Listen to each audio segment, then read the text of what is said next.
il est dur d'échouer, mais il est pire de n'avoir jamais tenté de réussir.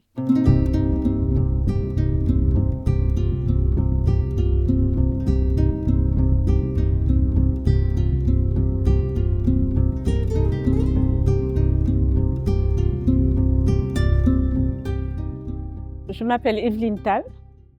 J'ai fait toute ma carrière en banque et actuellement je suis administrateur dans plusieurs sociétés, bien sûr dans certaines holdings de banque, naturellement, et je suis membre du WIC.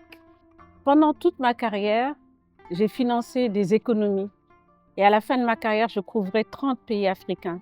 Mais ma frustration a toujours été, est-ce qu'on finançait de manière adéquate les PME, les PME.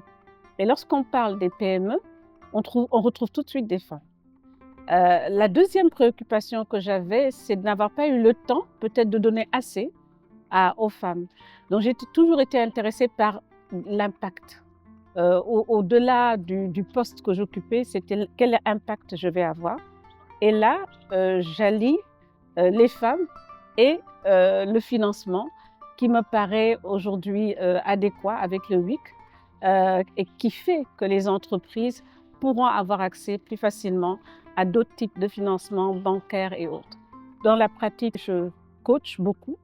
Je donne également beaucoup de conseils parce que c'est différent du coaching à nos femmes entrepreneurs, un tout petit peu de formation et je suis membre du conseil d'administration.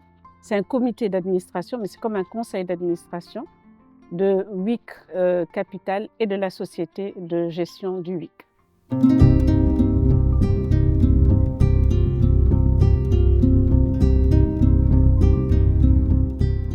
La gouvernance est clé. Pour moi, un entrepreneur, il a une vision et il faut que cette vision soit mise en musique. Et donc, l'exécution de cette vision et de la stratégie qui est derrière passe par la gouvernance à tous les niveaux. Et ça, on a tendance à l'oublier. Pour moi, la clé, c'est la gouvernance qui organise l'entreprise, qui organise l'activité et qui structure l'entreprise dans le long terme. Sans gouvernance, on aura toujours un taux de mortalité très fort. Et je voudrais également leur dire, même quand c'est dur, il faut s'entourer des bonnes personnes. Le capital humain est important. Au niveau du conseil d'administration, c'est très, très important. Et peut-être leur rappeler un dicton que j'aime beaucoup et qui dit il est dur d'échouer, mais il est pire de n'avoir jamais tenté de réussir.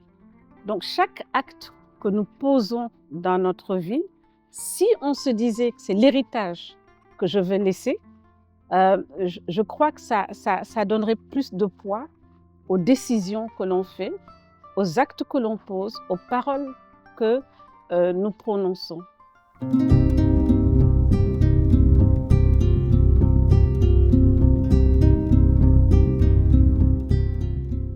Il faut comprendre l'investissement à impact. On n'investit pas seulement pour avoir des dividendes ou de l'intérêt. Pour moi, c'est beaucoup plus que cela. Il faut avoir de l'impact et de l'impact durable. Donc, dans l'investissement, il faut comprendre le capital patient, le capital long, et il faut pouvoir laisser le temps aux entreprises de pouvoir se développer. Voilà pourquoi, quand on investit dans un fonds d'investissement, on n'investit pas, ce n'est pas un DAT où chaque mois vous avez vos intérêts. Il faut pouvoir patienter, mais pour moi, il y a de l'impact. Donc, le retour sur investissement ne se calcule pas seulement en gains financiers pour moi, mais en impact, en création d'emplois et le fait qu'on ait pu aider des jeunes, femmes ou hommes, à réaliser leurs rêves.